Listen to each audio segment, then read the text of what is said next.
A bomba relógio demográfica. Algumas das maiores economias do mundo, Itália, Alemanha, Japão e China, estão envelhecendo. Elas estão ficando sem mão de obra, o que pode gerar consequências desastrosas para a sociedade e para a economia.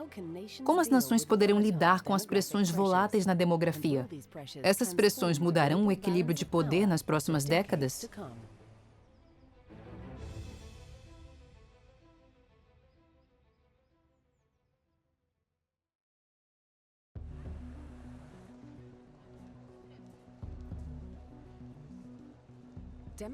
A demografia governa o mundo. A combinação precisa de jovens e idosos e de trabalhadores e aposentados pode determinar o futuro econômico de um país. Cada país possui uma conjuntura demográfica perfeita, onde a maioria da população está em idade laboral, com capacidade de produzir e consumir, e isso é ótimo para a economia. A demografia é de suma importância, a grosso modo, em relação ao crescimento econômico. Quanto maior for a população, maiores são as chances da economia ser próspera e maior será o poder e a influência que ela possuirá no cenário global. E é por isso que os Estados Unidos são uma liderança global. A população mundial dobrou no século XX, o que significa que o mundo se tornou capaz de criar mais riquezas. Em 1965, havia cerca de 3,3 bilhões de pessoas no planeta. Agora temos 7,3 bilhões e isso ocorreu em apenas 50 anos. Só que, além de crescer, a população mundial também está envelhecendo. A idade média no planeta no início da década era de 32 anos. Até o fim do século, essa média será de 42 anos. Em 2035, 1,1 bilhão de pessoas terão mais de 65 anos. Esse envelhecimento populacional pode gerar consequências drásticas na economia. Conforme a população envelhece, tem-se mais pessoas consumindo bens e serviços e menos pessoas produzindo. Em suma, haverá menos recursos. Isso significa que uma economia com uma população envelhecida crescerá mais lentamente do que poderia. Conforme vão envelhecendo, as pessoas economizam menos, gastam mais, e isso pode empurrar os juros para cima nas próximas décadas. Se observar as análises do ex-economista do Banco da Inglaterra, Charles Bean, ele diz que isso pode estar acontecendo agora. Estamos em um ponto de inflexão onde a demografia começa a impulsionar o crescimento dos juros ao invés de sua diminuição. A maioria dos países onde a população em idade laboral mais cresce estão na África ou no Sudeste Asiático. Esses países entrarão em breve em um quadro demográfico que será muito favorável para o crescimento econômico. A Índia está nos estágios iniciais de uma situação demográfica perfeita, onde a maioria da população está em idade laboral, algo ótimo para sustentar o crescimento. Para 2016, há projeções indicando a Índia como a economia que mais crescerá no mundo. A situação demográfica é o principal impulsionador desse crescimento, mas isso é apenas uma projeção de indicação. Mas para as economias mais desenvolvidas e grisalhas, a questão demográfica pode ser complexa e bem preocupante. Para algumas economias, principalmente as que estão extremamente endividadas na Europa, a retração da força de trabalho significa que as dívidas se tornarão insustentáveis. Esse é um desafio a mais que essas economias têm que enfrentar. Nós podemos colocar a Itália como exemplo e também a Alemanha, que, apesar de não estar endividada, vem enfrentando uma pressão demográfica considerável. Essas correntes demográficas podem parecer lentas e invisíveis, mas elas afetam muitas das decisões cotidianas dos nossos governos. E acredito que precisamos decidir. Devemos aceitar o fato da nossa população estar envelhecendo e que isso prejudicará nosso crescimento, ou aceitamos o fato de que precisamos acolher imigrantes para rejuvenescer a população? E isso, com certeza, poderá prejudicar o nosso crescimento. Se quiserem resolver esse problema, os países de população envelhecida precisam descobrir quantos imigrantes eles podem receber sem que isso cause no país uma revolução cultural que mudará o estilo de vida com o qual estão acostumados. As tendências demográficas também acarretam sérios problemas para os trabalhadores. Conforme a população envelhece, ela passa a viver mais e melhor. Então, espera-se que as pessoas aptas continuem trabalhando por mais tempo. Eu acredito que as pessoas terão de trabalhar mais apenas para manter o crescimento do padrão de vida material já conquistado nos últimos 50 anos. Stephen Chen é um especialista em política internacional. Ele diz que as tendências populacionais atuais indicam uma mudança no mundo que conhecemos. Um mundo onde até economias poderosas como China e Japão enfrentarão problemas demográficos potencialmente catastróficos. Nos próximos 50 anos, veremos mudanças demográficas significativas. Haverá uma grande ampliação na população. Acredito que estamos nos aproximando de uma era, não de desespero em relação ao futuro, mas uma era de grandes frustrações causadas pelas pressões demográficas.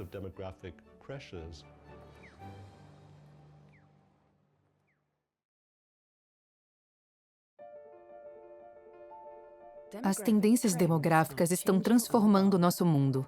Para Stephen Chen, isso suscita uma reflexão singular sobre a economia e a política global. O professor Chen já lecionou na América do Norte, Europa, África e Ásia, e também já trabalhou como diplomata e conselheiro nos departamentos de relações exteriores no Reino Unido e nos Estados Unidos. Seu fascínio por como a movimentação de pessoas pode influenciar assuntos internacionais deriva de sua própria história de vida. Meus pais eram refugiados da Segunda Guerra Mundial e conseguiram entrar em um navio para Nova Zelândia. O capitão disse a eles: "Desçam aqui, daqui para baixo só tem pinguins." A valorização da necessidade da movimentação das pessoas ao redor do mundo sempre foi parte de mim. O que me chama a atenção é como as pessoas são capazes de imaginar que é possível viver em um mundo sem que haja mudanças demográficas. Em nosso mundo globalizado, a demografia é importante. Alguns países terão muitas pessoas, o que leva a pressões internas e migração. Outros terão poucas pessoas, o que leva à redução da população em idade laboral. Teremos mudanças demográficas gigantescas, principalmente nos perfis etários desses países. E também teremos mudanças com as movimentações das populações de um país para outro, como é o caso em crises de imigração ou de refugiados. E é claro que também estamos preocupados com a questão de envelhecimento da mão de obra. Não temos jovens o bastante entrando no mercado de trabalho. Não temos pessoas com formação técnica suficiente necessária para o mundo que teremos no futuro. É por isso que estamos preocupados com a questão do envelhecimento.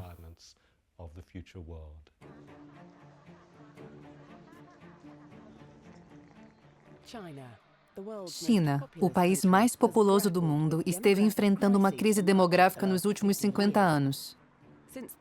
Desde a época do presidente Mao, o governo implementou diferentes estratégias para lidar com as diferentes tendências demográficas da nação.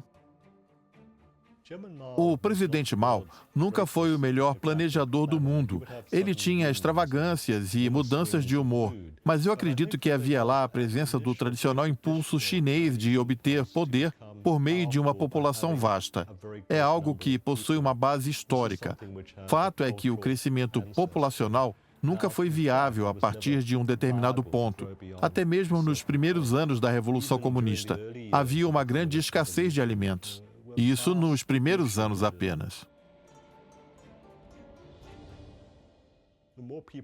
Quanto mais pessoas houver, mais o Estado precisará prover internamente. Possuir uma grande população é um fardo para o Estado. É por isso que a China decidiu revisar a política de crescimento populacional e tomar um rumo completamente oposto para tentar frear o aumento da população.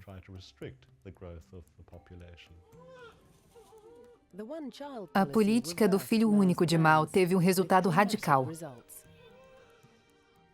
A taxa de fecundidade da China, que é a quantidade de filhos que uma mulher tem durante a vida, era de 5,9 no início da década de 70. Hoje ela não chega a 1,6.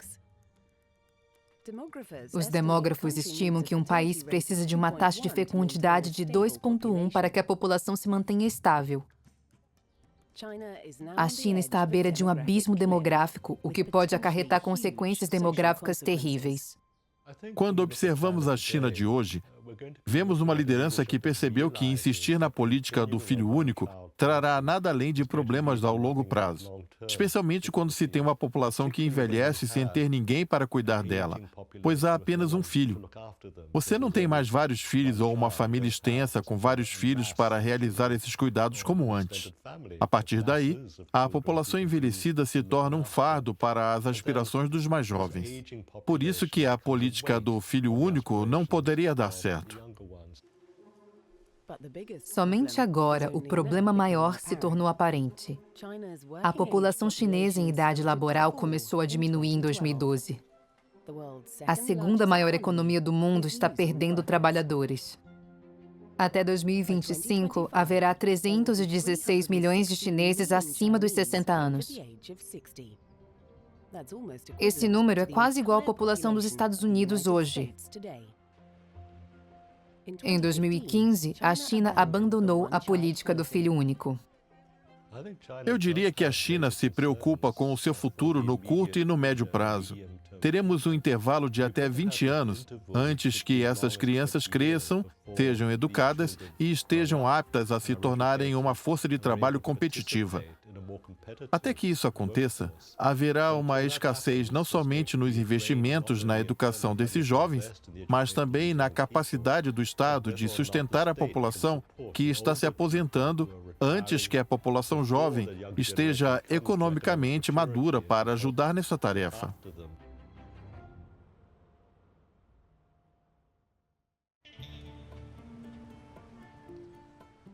Stephen acredita que as necessidades demográficas da China não são catastróficas, apesar de que poderão desacelerar o crescimento temporariamente. A economia chinesa continua a crescer, não em uma velocidade frenética, mas de tal forma que ela continua gerando empregos para a população. Em relação ao impacto que a China desencadeia no mundo, contanto que ela continue tendo uma balança comercial capaz de comprar nossos produtos, creio que não teremos problemas e, com certeza, nós continuaremos comprando os produtos chineses. Atualmente, você não consegue andar pelas ruas da Europa e encontrar uma roupa para comprar que não tenha vindo da China. O governo chinês espera atingir seu ápice populacional em 2020. Após isso, haverá uma queda. No Japão, essa queda já começou. Entre 2010 e 2015, a população diminuiu em 947.345 pessoas. Até o fim do século, as Nações Unidas estimam que a população japonesa cairá de 127,1 milhões para apenas 83 milhões. Outras estimativas sugerem que a população pode cair pela metade, chegando a apenas 52 milhões. A cultura é um dos agravantes da crise demográfica. O Japão possui todo um conjunto de problemas relacionados às mudanças demográficas, com o envelhecimento demográfico e também com diversas tendências e hábitos sociais que nenhum dos seus governantes deseja abordar. A cultura da senioridade no Japão impossibilita a flexibilidade para os trabalhadores jovens. Os costumes sociais deles são restritivos em relação à participação da mulher na força de trabalho, o que restringe ainda mais a flexibilidade. As regras rígidas em relação à idade com a qual você deseja começar a receber uma aposentadoria resultam em pessoas improdutivas amarradas a empregos que não desejam ter, que não desejam aprender novos métodos e que se tornam um fardo tão grande no trabalho quanto seriam para o Estado se elas estivessem aposentadas. O Japão tem resistido a uma das maiores consequências e possível solução para as recentes tendências demográficas: a migração. Um dos problemas que temos é que sempre pensamos que a globalização aconteceria segundo a nossa vontade, mas a globalização possui diversas facetas que geram pressões vinda de países em diferentes partes do mundo. Não conseguiríamos colocar o gênio de volta na lâmpada no que se refere ao movimento que vai do Oriente Médio e do Norte da África rumo à Europa. Esse é um fenômeno que vai perdurar de uma forma ou de outra, e os números provenientes dessas regiões do mundo rumo à Europa continuarão crescendo, que é um movimento que vai do Oriente Médio até o norte da África, rumo à Europa. Diversos países da União Europeia possuem seus próprios problemas demográficos. O governo alemão calcula que 1/3 de sua população terá mais de 65 anos até 2060. A maior economia da Europa precisa encontrar mais trabalhadores. E aqueles que já trabalham precisam se preparar para trabalhar mais e se aposentar mais tarde. O aumento da idade laboral sempre será um dos abacaxis da política. Não se trata apenas de manter a população trabalhando, tem que ser um tipo específico de trabalho. Como fazer para criar esses tipos de emprego que não apenas ocuparão as pessoas, mas que também as manterá altamente produtivas? Eu me refiro a uma alta de produtividade em relação às expectativas da segunda metade do século XXI. 3 das maiores economias do mundo, China, Japão e Alemanha, estão enfrentando desafios na demografia. As escolhas que elas realizam para aumentar a fecundidade, aceitar imigrantes em larga escala ou aumentar a idade para a aposentadoria vai determinar se essas nações continuarão entre as mais poderosas nas próximas décadas.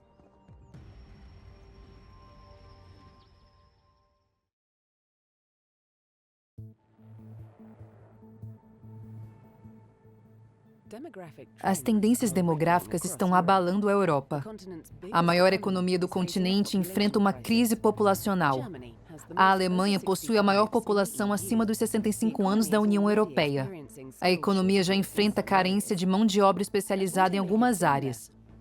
Na montadora Daimler, mais de 100 trabalhadores aposentados, assim como Emil Corneille, foram recontratados para preencher essas vagas. Para mim, é um motivo de orgulho ser um empregado indispensável, mesmo estando à beira de uma aposentadoria e de receber reconhecimento, mesmo estando mais velho. Esse foi um enorme desafio para mim, mas também foi um dos mais gratificantes que eu já enfrentei. Como eu disse, é um grande orgulho para mim ser um empregado indispensável e estando à beira de uma aposentadoria. O programa reconhece que os veteranos possuem habilidades valiosas. Nós também empregamos idosos. Não se trata apenas de uma questão de idade, mas sim de experiência. É muito importante para nós que os trabalhadores mais velhos transmitam seus longos anos de experiência para os mais jovens. E a experiência é tudo que eles podem oferecer. Para as tarefas mais pesadas, a Daimler modificou algumas linhas de produção para tornarem-nas mais acessíveis aos mais velhos. Temos aqui uma cadeira elevada. A cadeira suspensa tem uma vantagem de permitir a realização de atividades em posições altas, enquanto se está sentado, além de possuir um acesso mais ergonômico ao veículo do que teria estando de pé. Essas mudanças foram implementadas não apenas para ajudar os mais velhos, mas também a todos os trabalhadores. É claro que os idosos são os que mais necessitam disso. Porém, todos nós estamos envelhecendo e um dia também seremos gratos por terem esse tipo de comodidade oferecida aos trabalhadores que estão ainda em atividade. A Daimler espera que até 2024, metade dos seus trabalhadores tenha mais de 50 anos. Segundo os relatos que averiguamos, descobrimos que é muito mais cômodo trabalhar de pé do que agachado. O trabalho se torna bem mais agradável. Eu fiquei muito feliz, pois com a idade que eu tenho, já não consigo me agachar com a mesma facilidade que eu tinha quando eu era mais jovem. Então, como eu disse, nós descobrimos que é muito mais cômodo trabalhar em pé do que agachado, como a maioria das vezes a gente fez durante um longo tempo. Enquanto a Daimler se adapta para uma força de trabalho mais velha, em outro lugar da Europa, a imigração oferece uma forma diferente de desarmar a bomba relógio demográfica. Esta é Satriano, na Itália, uma cidade demográfica na Europa. Nos anos 60, havia aqui uma população de aproximadamente 4.000 pessoas. Hoje, são cerca de 1.200. A população idosa vai diminuindo, ao mesmo tempo que muitos jovens vão saindo para estudar fora ou trabalhar no exterior. Essa é a situação atual. A taxa de natalidade vem caindo na Itália nos últimos 50 anos e atingiu seu menor nível desde sua unificação, em 1861. O governo italiano está pagando cidades como Satriano para aceitarem imigrantes de diversos lugares do mundo. A expectativa é que essa nova população combaterá a queda demográfica em Satriano e na Itália. A vinda desses refugiados inverte essa tendência, pois não são todos jovens. E eles também têm o desejo de viver aqui. E temos que respeitar isso, o desejo deles também. Essa jornada é feita por muitos dos recém-chegados como Adnan, um exemplo do fluxo demográfico que se espalha pelo mundo. Eu sou paquistanês. Moro aqui há 2 anos. Primeiro passei por Dubai, depois na Líbia e agora eu estou aqui. Durante 3 meses do ano, eu trabalho como um cabeleireiro e nos outros 9 eu trabalho no campo mesmo. O trabalho na lavoura é muito, muito importante e todos por aqui são simpáticos comigo e isso me ajuda muito. A princípio, quando eles chegaram, houve um pouco de preconceito, mas agora a integração está melhorando. Nós jogamos futebol juntos, também vamos às festas juntos, saímos às ruas, a gente socializa. A integração foi fantástica e ela está melhorando cada vez mais. Ainda é cedo para dizer se essa migração controlada reverterá a condição demográfica da Itália.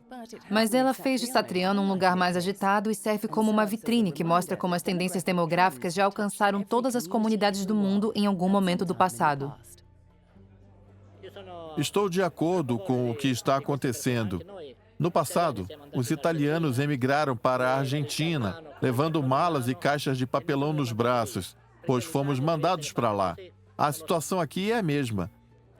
Antes nós saíamos daqui, agora outras pessoas estão vindo até nós. Para mim, somos todos irmãos. Mudanças demográficas acontecem o tempo todo em todos os países. A capacidade de antecipá-las é um elemento essencial para o futuro próspero de uma nação.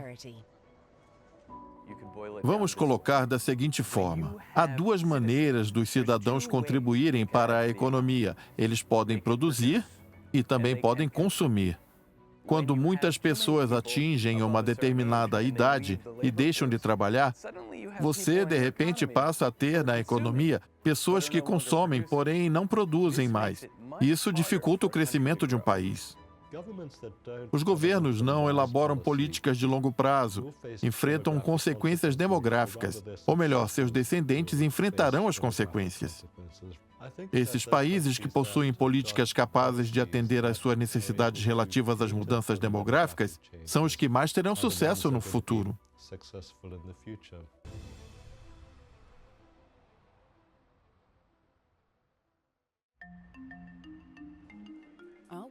Nosso mundo é dividido e desigual.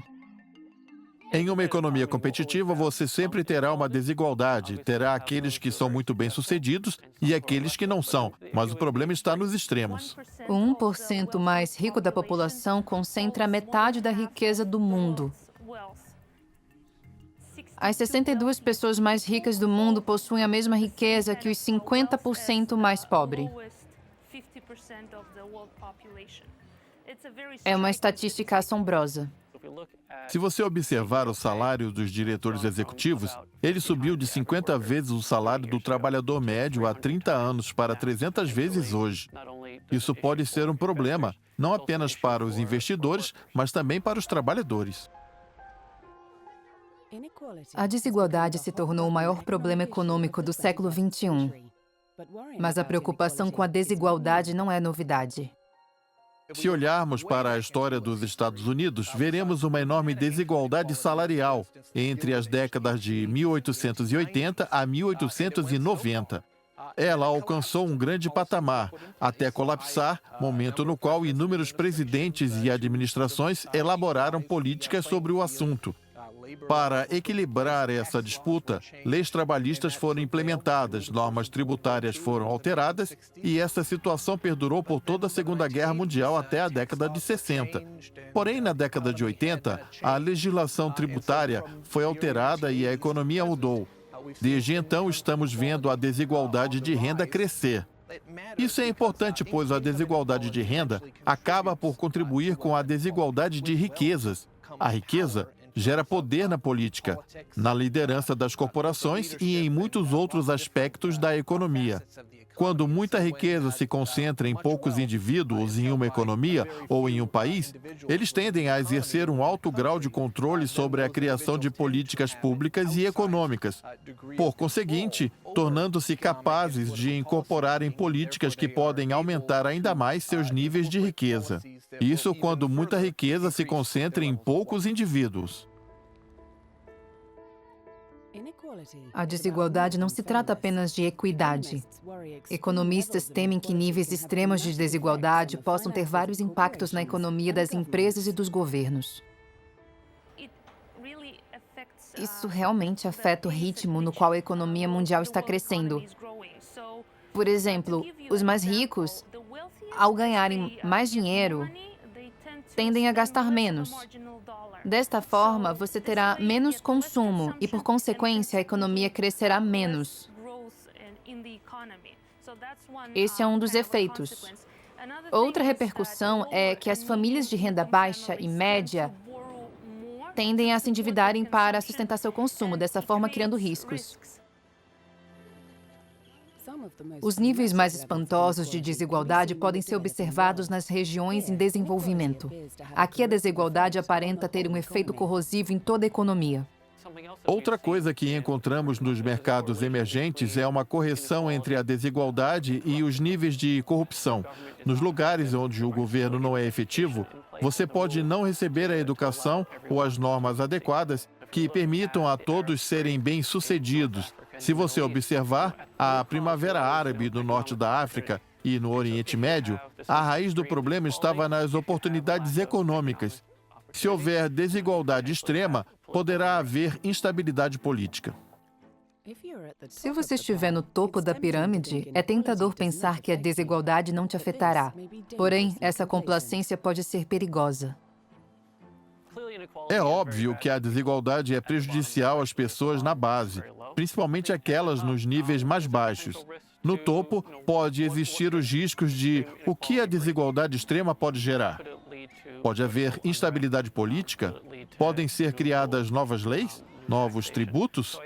Eu vejo no curto prazo, até mesmo se você estiver no topo da pirâmide da economia, você pode até estar confortável com essa posição, mas a longo prazo pode haver mudanças, o que gera instabilidades. Se você pensar no sentido amplo sobre o crescimento econômico e as futuras gerações, isso é algo ruim, pois pode acabar impactando o crescimento econômico no mundo. Eu diria que isso é um problema para todos.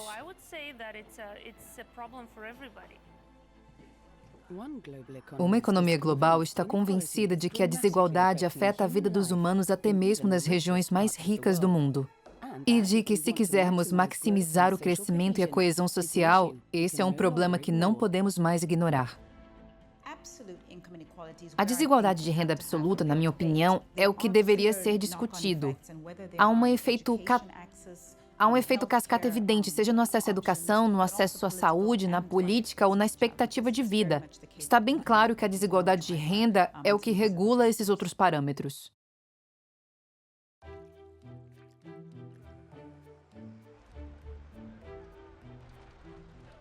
A desigualdade é um dos assuntos mais debatidos em economia, de Nova York a Nairobi. Dambisa Moyo é uma economista global. Seu trabalho no Banco Mundial em Wall Street tornou-se uma das mais influentes do mundo.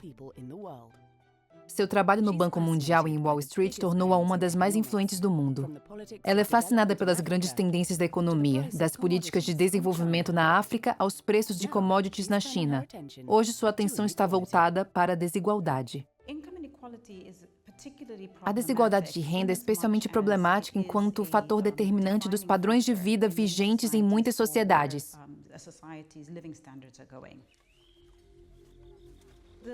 Os dados sobre a desigualdade de renda mostram que houve uma piora nas últimas décadas. Nos últimos 30 anos, a desigualdade de renda se intensificou nos Estados Unidos, Reino Unido e em muitas regiões da Europa. Na mesma medida, temos visto que a renda média do 1% no topo da pirâmide nos Estados Unidos hoje é 30 vezes maior que a renda média dos outros 99% do restante da população.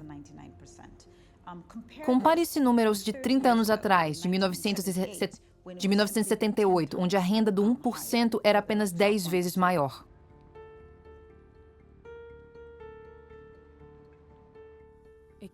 Economistas temem que a desigualdade traga consigo inúmeros problemas sociais. Estudos recentes no México sugerem que bairros com alto nível de desigualdade sofrem com mais crimes violentos do que regiões com menos desigualdade. Pesquisadores em outras localidades chegaram a esta mesma conclusão. Um dos problemas de desigualdade de renda são os impactos que ela tem na sociedade, sendo a questão central. É possível que pessoas de diferentes níveis de renda e sem perspectiva de melhora de qualidade de vida viverem lado a lado? Nos Estados Unidos, por exemplo, Bronx é o distrito congressional mais pobre do país, mas ele fica a apenas 20 minutos de trem, cerca de 5 paradas da região leste de Manhattan, um dos distritos mais ricos do mundo.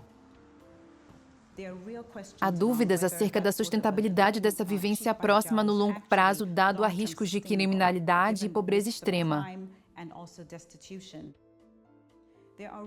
Há também as consequências de outras formas de desigualdade, como a desigualdade na saúde, na educação e na política.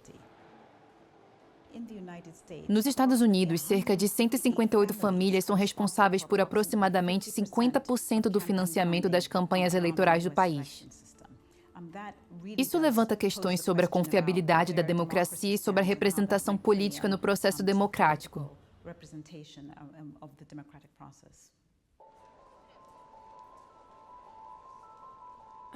Os americanos sempre se orgulharam dos níveis na mobilidade social do seu país.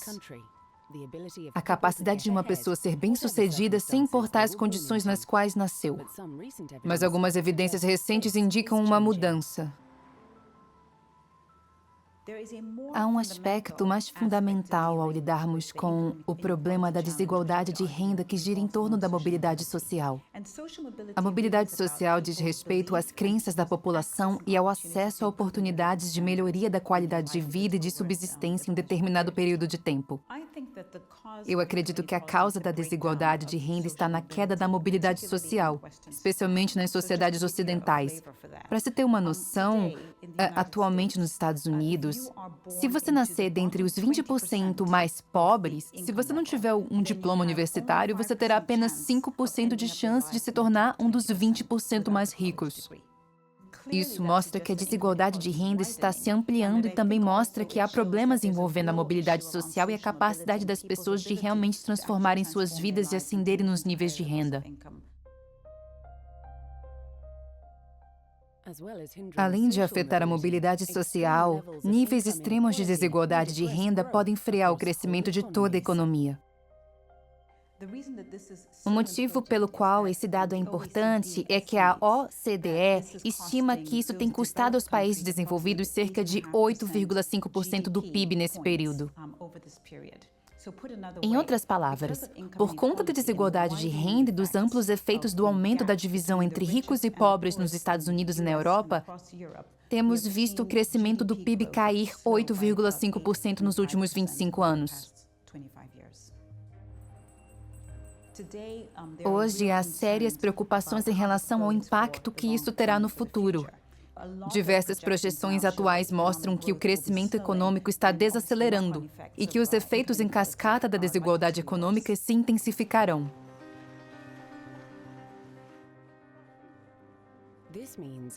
Isso significa que a questão da desigualdade não afeta apenas a base da pirâmide. A desigualdade de renda crônica pode afetar a saúde social e econômica de todos.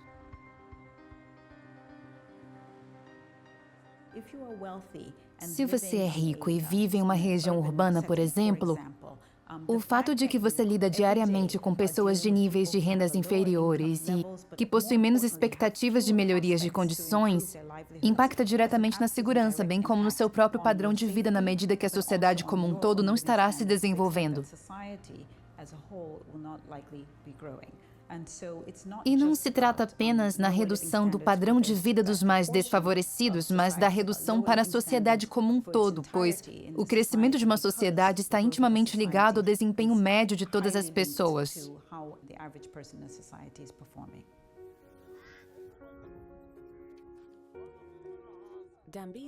Dambisa acredita que a chave para combater a desigualdade está na reativação da mobilidade social. Mas primeiro, as necessidades básicas, como saúde e educação, precisam ser atendidas. Eu vejo que a necessidade mais urgente é garantir que todos os cidadãos, em especial as pessoas com nível mais baixo de renda, tenham uma melhoria nas suas condições de vida no longo prazo. Esse é o grande desafio envolvendo a desigualdade de renda em sentido amplo e que é inseparável da ideia de mobilidade social e dos assuntos relativos a ela. Mas a mobilidade social é impulsionada pelo crescimento econômico. Sem crescimento, a desigualdade crescerá. Para esclarecer, precisamos alcançar ao menos 7% de crescimento no PIB anualmente para dobrar a renda per capita em uma geração. Estamos muito abaixo dessa meta, então precisamos focar nos problemas que cercam os planos de crescimento no longo prazo e, por consequência, quais serão as expectativas de mobilidade social e a nossa capacidade de reduzir a desigualdade de renda nesse período.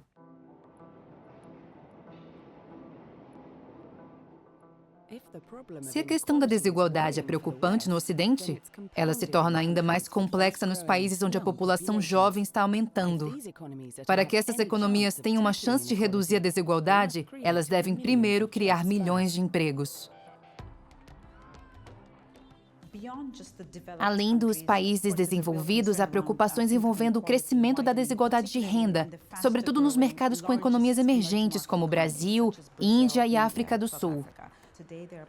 Atualmente, há cerca de 85 milhões de jovens entre 18 e 25 anos concentrados nos mercados emergentes que não possuem trabalho. Antes de tentarmos combater a desigualdade de renda, precisamos garantir o crescimento, bem como garantir que a população jovem tenha uma renda que também esteja crescendo. Precisamos também garantir que a população tenha melhor acesso à educação e à saúde para que a infraestrutura social melhore suas vidas e, por consequente, sustente a mobilidade social. Sem esses fatores, há o risco de que os padrões de vida não apenas da população pobre, mas também da população como um todo se deteriore.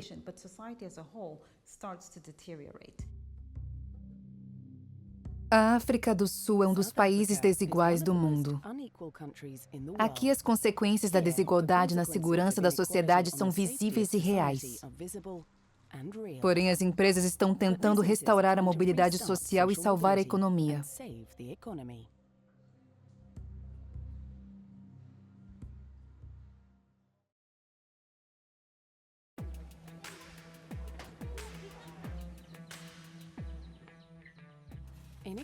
A desigualdade é o maior desafio da atualidade. Na África do Sul, um dos países mais desiguais do continente, as consequências podem ser vistas na pobreza crônica em grande parte do país e no medo profundo do crime que define os subúrbios mais ricos.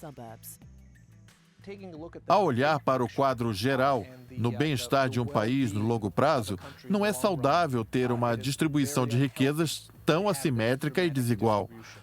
Um lugar onde os ricos vivem em comunidades isoladas, com muros enormes, enquanto os pobres ficam nos portões implorando por migalhas, não é um modelo de sucesso. E isso se olharmos para o quadro geral no bem-estar de um país a longo prazo. Na África do Sul, há mais agentes de segurança privada do que policiais. Eles patrulham os subúrbios fechados do país, nesse que é o maior exemplo que se pode ter de uma sociedade desigual. O crime é ruim na sua casa, fora dela, em qualquer lugar. Não quero que isso assuste ninguém. Nós vivemos muito bem por aqui. No entanto, manter sua família segura, manter sua casa segura, tem se tornado cada vez mais difícil. É isso que fazemos aqui.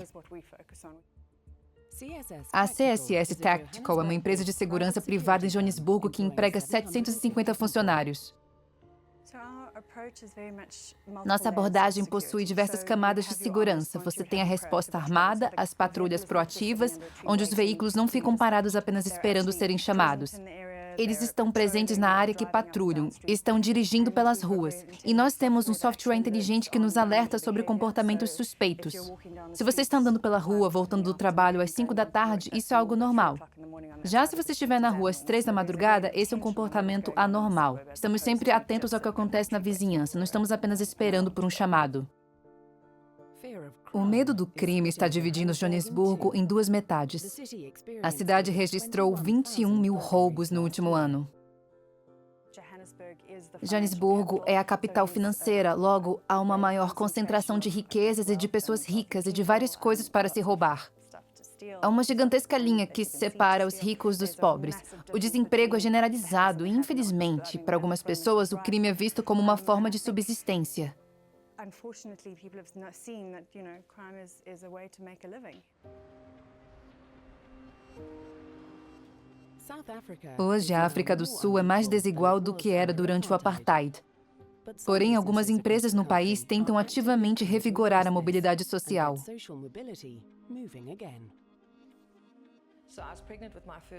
Eu estava grávida da minha primeira filha.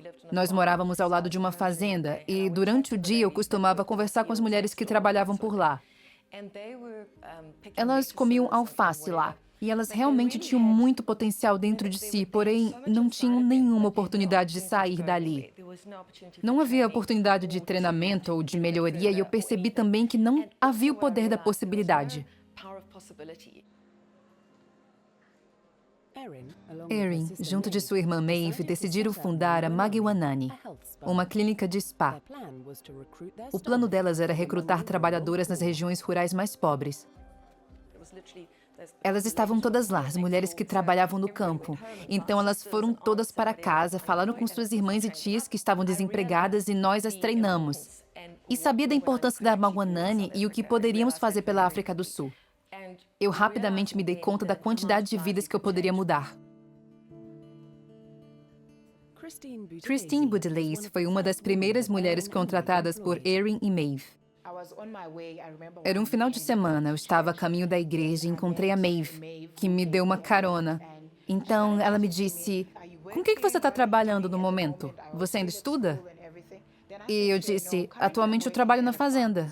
Lá havia uma criação de galinhas e nós recebíamos 20 rands por dia. Ela me disse então, você não quer fazer parte da Magwanani? Depois de uma semana eu pensei, eu não tenho nada a perder. Eu fui lá para treinar e por fim comecei a trabalhar no spa como terapeuta. Eu comecei fazendo massagens, que é algo que eu gosto. 3 meses depois, eu fui promovida a gerente de tratamentos e 1 ano depois eu me tornei a gerente geral. Para mim, foi uma evolução enorme em pouquíssimo tempo.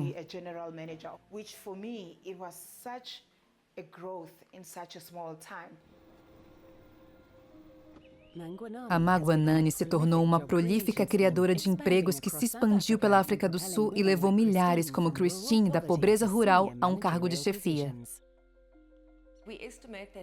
Nós estimamos que já treinamos cerca de 20 mil pessoas. Algumas mulheres estão conosco há 9 anos e hoje elas são gerentes. Tenho orgulho em dizer que cada uma de nossas filiais são gerenciadas por mulheres que progrediram por todos os cargos. Erin está desenvolvendo planos em seus 20 spas para dividir a participação nos negócios com suas funcionárias. Atualmente, nossas funcionárias são donas de 30% dos negócios em KwaZulu-Natal.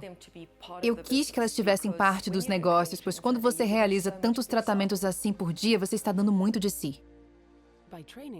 Treinar suas funcionárias, dando a elas chance de promoção e oferecendo uma participação nos negócios, Erin espera que sua empresa possa reduzir a desigualdade na África do Sul. Posso cuidar dos meus filhos, da minha família.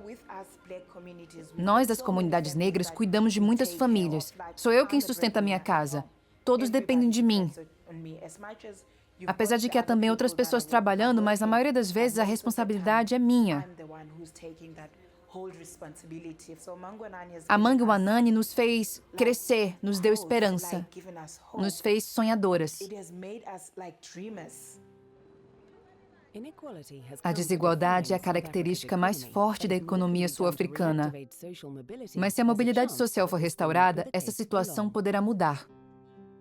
Quando os lares enfrentam uma situação de pobreza, eles não conseguem contribuir para o bem-estar econômico. Conforme os níveis demográficos avançam e se tornam uma classe trabalhadora ou uma classe média, eles tendem a ter melhor educação, menor criminalidade, estruturas familiares mais fortes e são mais produtivos em termos econômicos, consumindo e investindo bem mais.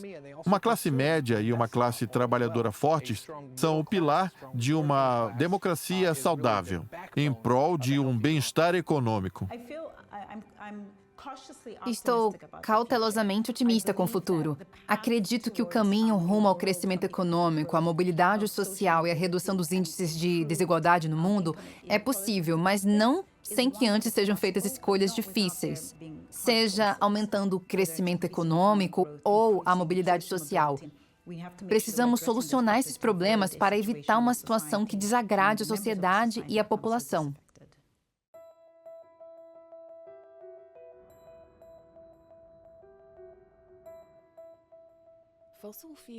Os combustíveis fósseis ergueram nosso mundo. Carvão e petróleo encontrado nas profundezas da Terra são recursos ricos em carbono de grande potência. Eles são abundantes, fáceis de se transportar e armazenar.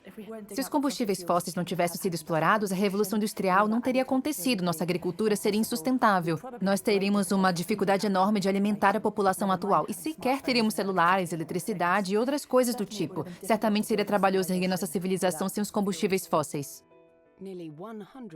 Aproximadamente 100 milhões de barris de petróleo são utilizados por dia no mundo. Em 2014, os combustíveis fósseis somavam 85% do consumo energético. Os governos estão preocupados com as mudanças climáticas e a poluição. Vemos isso pelas cidades no mundo, em Xangai, Mumbai, Nova York, Paris e Londres. A população do ar vem se tornando cada vez mais uma importante questão política, sem falar das mudanças climáticas. Cada vez mais os legisladores do mundo reconhecem a necessidade de uma ação. Os combustíveis fósseis são um desafio para a política no Ocidente. As maiores reservas de petróleo estão em regiões hostis e instáveis. Além das preocupações políticas, os hábitos de consumo também estão mudando.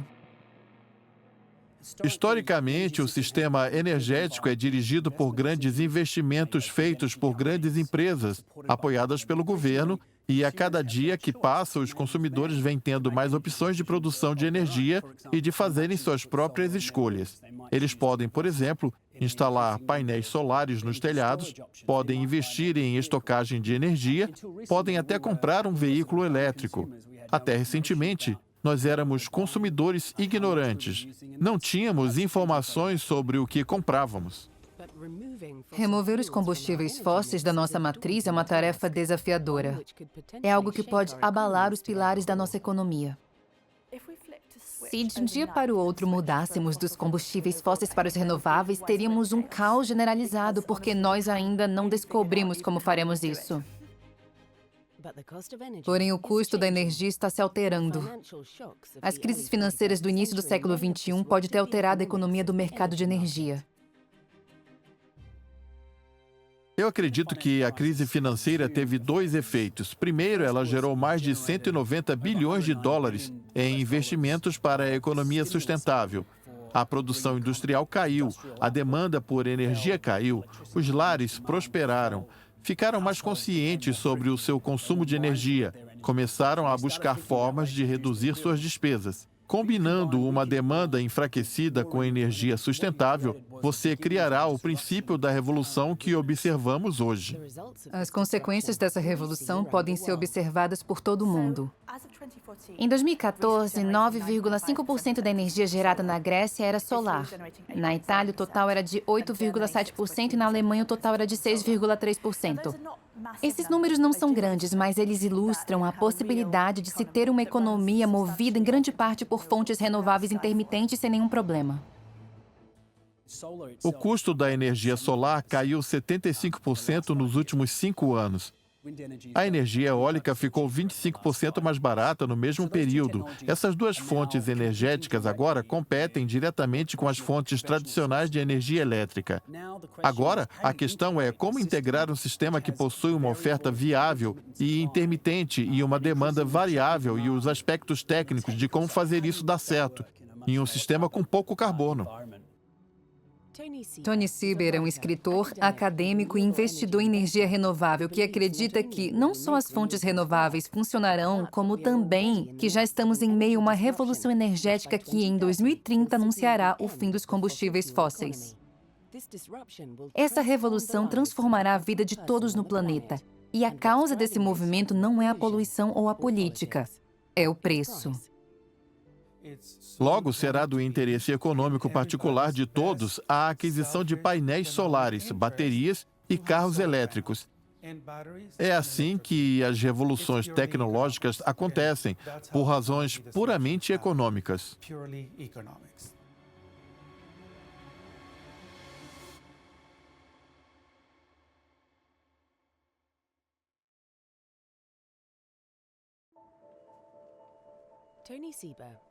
Tony Seiber é um acadêmico da Universidade de Stanford, um investidor em energia renovável que passou a vida toda estudando como as novas tecnologias podem mudar o mundo. Ele acredita que estamos no caminho para uma das revoluções tecnológicas mais importantes da história moderna.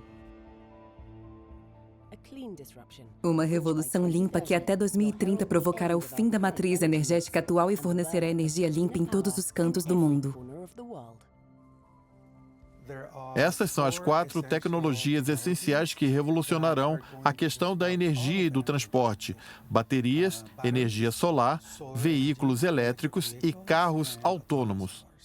Todas elas, por si só, são revolucionárias, mas quando combinadas, seu potencial de revolução é exponencial. Essa combinação tornará toda a energia e o transporte que temos hoje obsoletos.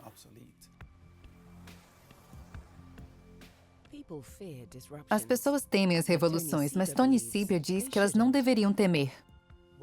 O que acontece durante uma revolução é a destruição de riquezas e também a criação de novas riquezas. A internet destruiu a riqueza de muitas editoras antigas, mas você pode ver que as maiores empresas do ramo estão avaliadas em 2,4 trilhões de dólares.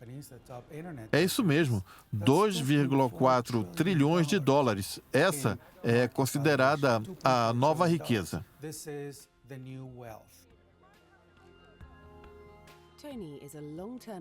As fontes renováveis sempre sofreram com o problema do armazenamento.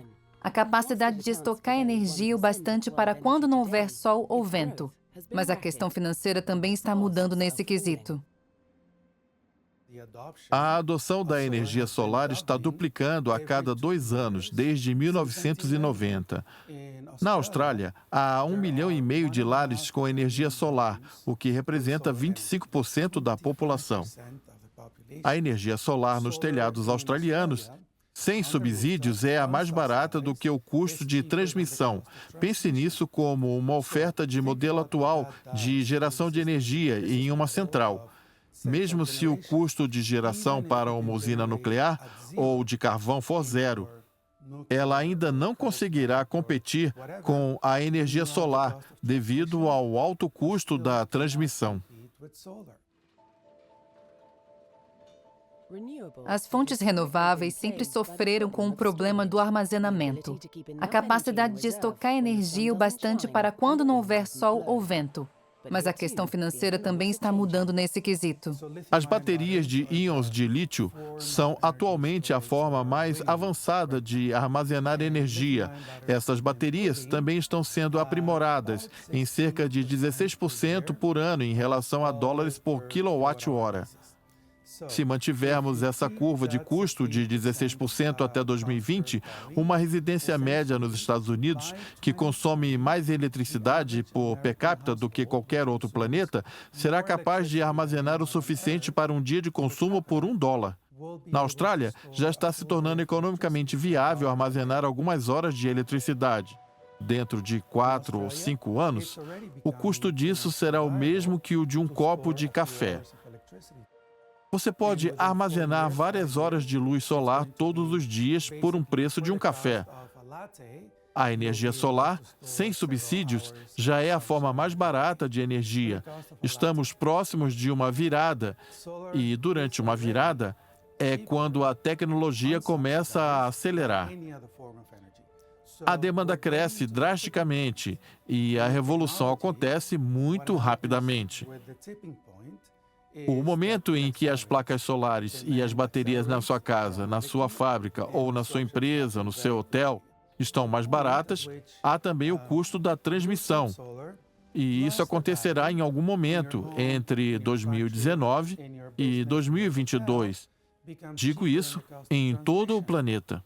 Claro que isso é uma projeção feita pelos moldes atuais e estamos observando o futuro quanto a isso. Essa revolução transformará não apenas nossos lares, mas também a forma como nos locomovemos. O transporte está passando pela maior revolução do último século. A última vez que uma revolução aconteceu, nós fomos dos cavalos para os motores de combustão interna e para os carros elétricos. Isso aconteceu há pouco mais de 100 anos. As 3 coisas que mudarão no transporte já estão acontecendo atualmente. Todos os veículos deixarão de ser movidos a combustão interna, com combustíveis fósseis, e serão movidos por eletricidade. Eles deixarão de ser controlados por humanos e passarão a ser controlados por computadores, e a propriedade do carro deixará de existir. Essa é uma projeção, mais uma vez, baseada na situação atual. As consequências para as montadoras de carros são enormes. Poderá ser o fim da indústria automotiva da forma como ela existe hoje. Quando todos os veículos se tornarem elétricos, autônomos e compartilhados, teremos um carro nos buscando em casa, nos levando até o trabalho, depois ao bar, ao supermercado e de volta para casa. Tudo isso custando 90% menos do que pagamos hoje. É uma projeção bem realista. As repercussões vão para muito além daqueles que fabricam, vendem e dirigem carros. Tony acredita que a construção das nossas cidades, o meio urbano onde vivemos, mudará para sempre. O que acontecerá a partir daí é que a quantidade de carros que precisaremos vai diminuir. Pense nas cidades como Los Angeles, onde 60% da sua área é coberta de ruas e estacionamentos. 80% disso se tornará obsoleto. Isso dará a nós e ao mundo a oportunidade pela primeira vez em um século de redesenhar nossas cidades e a nossa paisagem totalmente da maneira como gostaríamos que ela fosse. Imaginem só o que poderíamos fazer com esse tipo de oportunidade em nossas mãos. Juntas, essas mudanças seriam uma revolução quase completa na utilização de energia. Embora o petróleo ainda seja usado na aviação e na produção de plásticos, Tony acredita que a demanda por combustíveis fósseis que moldou nosso mundo está prestes a despencar. O petróleo passará pelo que passou o sal na Idade Média. Os 60% do petróleo são usados no transporte. 60%. Isso vai acabar. Coisas como o carvão também vão acabar. A nossa necessidade de carvão será zero, o gás natural também, exceto em fertilizantes. Esse mercado implodirá completamente. Demorou décadas para o petróleo dominar o mercado. Tony acredita que o domínio das fontes renováveis será muito mais veloz. Quando fizemos a transição da biomassa para o carvão e o petróleo, assim por diante, nós fomos de um tipo de extração de recursos para outro tipo. Essas transições demoraram 50, 100 anos, mas a revolução tecnológica não terá 100 anos, ela levará alguns meses apenas. As placas são a tecnologia, a fonte de energia solar é o sol, ela é gratuita. Nós não precisaremos ir de um tipo de extração para outro. Os painéis solares vão ser o bastante. Da mesma forma, os veículos elétricos, eles serão a nossa futura tecnologia. As formas de se produzir energia renovável estão em constante transformação. Já existe a tecnologia que permite a construção de painéis solares transparentes. Quando falamos de energia solar, pensamos nos telhados, mas em um futuro próximo, em apenas alguns anos, poderemos utilizar nossas janelas. Pense nisso. Sempre que você olhar para cima e vir um edifício gigantesco, cheio de janelas, ele pode se tornar uma usina solar de 3 megawatts. Se nós apenas seguirmos a curva de custo atual das baterias, painéis solares, veículos elétricos e carros autônomos, toda a energia e transporte estarão obsoletos até 2030. E isso sempre quando estivermos falando sobre a energia solar. A revolução limpa que Tony prevê terá grandes repercussões políticas. Ela tem o potencial de transformar a economia de nações inteiras e alterar o balanço de poder em todo o planeta. Para o Oriente Médio, as consequências serão gigantescas, pois assim que o petróleo perder o seu valor estratégico, será que o Ocidente continuará se envolvendo no Oriente Médio da mesma forma como faz hoje? Nós não nos envolveremos. Regiões como a Califórnia, Coreia, Alemanha, China, que são os pioneiros da Revolução Limpa, dominarão o século XXI.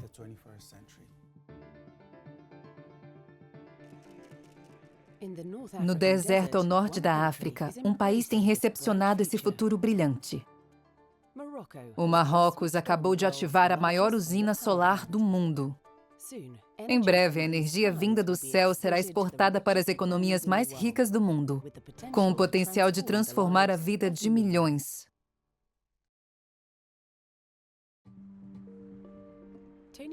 Tony Seiber é um acadêmico e investidor em energia renovável. Ele acredita que estamos em meio a uma transição energética drástica. No centro dela está a energia solar. Na superfície da Terra incide em 1 hora a luz do Sol suficiente para energizar todo o planeta por um ano. Mas a tecnologia necessária para capturar, armazenar e exportar essa energia é problemática, ao menos era. À esquerda, você pode ver a usina solar Noor 1. Como vocês veem, temos um campo enorme com espelhos parabólicos. A área total é de 480 hectares. E essa é a usina solar Noor 1. Esta é a usina solar Noor 1, em Ouarzazate, à beira do deserto do Saara, no Marrocos. A primeira de 4 grandes plantas que, quando finalizadas, serão juntas a maior usina solar concentrada do mundo. Temos uma superfície de 1,4 milhões de metros quadrados de espelhos, com cerca de 500 mil espelhos. Eles estão separados em 7 áreas em razão da altitude e da água do sistema de drenagem. Será o suficiente para fornecer energia para 2 milhões de pessoas. O projeto Noor usa uma nova tecnologia para superar uma das maiores desvantagens da energia solar, a incapacidade de produzir energia durante a noite. No centro do eixo focal, há um líquido chamado HTF, o fluido térmico. Toda a radiação dos raios solares converge nesse fluido.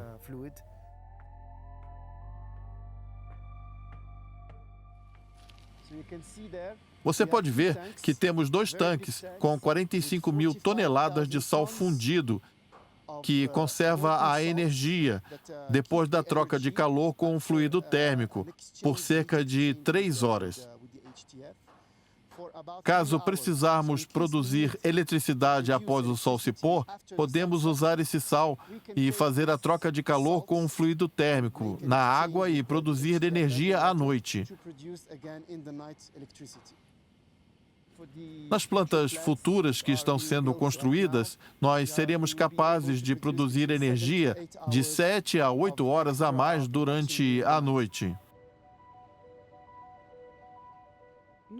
Noor promete a possibilidade de energia solar 24 horas por dia. Ela também promete transformar a economia do Marrocos, que importa 94% de sua energia do exterior. Assim como as transformações econômicas do Marrocos, a energia solar pode transformar o país em um exportador de energia. Em lugares como este, a energia solar é uma alternativa mais acessível e ecológica do que o petróleo. O Marrocos vai transformar a energia solar em um produto que, primeiramente, vai beneficiar o próprio país, mas não apenas isso. A energia solar será uma fonte de lucro, pois ela pode ser exportada para outros países da África. O futuro do Marrocos está no sol.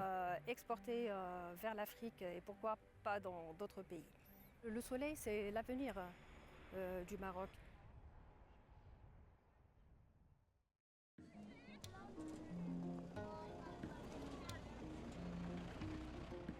Em outro lugar na África, uma tecnologia mais modesta, mas não menos importante, está sendo desenvolvida.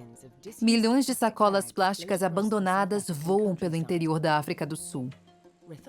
Retaka é uma startup que inventou uma forma de transformar restos de plástico em energia limpa. Primeiro, nós coletamos os sacos descartados. Temos uma estação de lavagem que é para onde trazemos os plásticos para serem lavados. Depois amassamos o plástico com um ferro para que ele se torne uma folha endurecida para produzirmos as mochilas. Após isso, o plástico é levado para a estação de corte, onde ele ganhará forma. Depois do corte, ele vai para o costureiro que vai costurar a mochila escolar. Essas mochilas escolares são equipadas com um carregador de energia solar. Eles são abastecidos durante o dia e produzem luz durante a noite. Este aqui é o painel solar que vai na mochila. Quando a criança vai para a escola, ele é carregado com o sol desta forma. Após isso, basta colocar de volta no jarro mais tarde, quando a criança estiver fazendo a lição. Ao colocar a tampa de volta, ela se acenderá. É assim que funciona. O objetivo é solucionar 3 problemas: eliminar o plástico do lixo, fornecer luz aos estudantes mais pobres e fornecer eletricidade segura para famílias que normalmente usam querosene e outras substâncias perigosas na iluminação doméstica. Você não precisa de eletricidade, não precisa pagar para usar. Isso ajuda muitas pessoas pobres, elas a utilizam com frequência. Essa fábrica produz 500 mochilas por mês. É um exemplo de como a energia está se movendo das estruturas em larga escala para as mãos dos pequenos negócios e dos indivíduos. E dos combustíveis fósseis para os renováveis. 150 anos após o surgimento da indústria moderna do petróleo, será que adentraremos uma nova era da energia? Eu acredito que apostar contra o setor da energia renovável é apostar contra a modernização, contra a tecnologia, contra a ciência climática. Você estará arriscando muita coisa e essas apostas não se sustentam.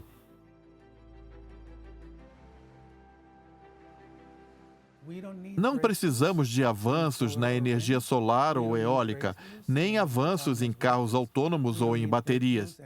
Se nós apenas utilizarmos a curva de custo da tecnologia existente e as melhorias que essas tecnologias fornecem, essa revolução limpa acontecerá, será inevitável e virá antes de 2030.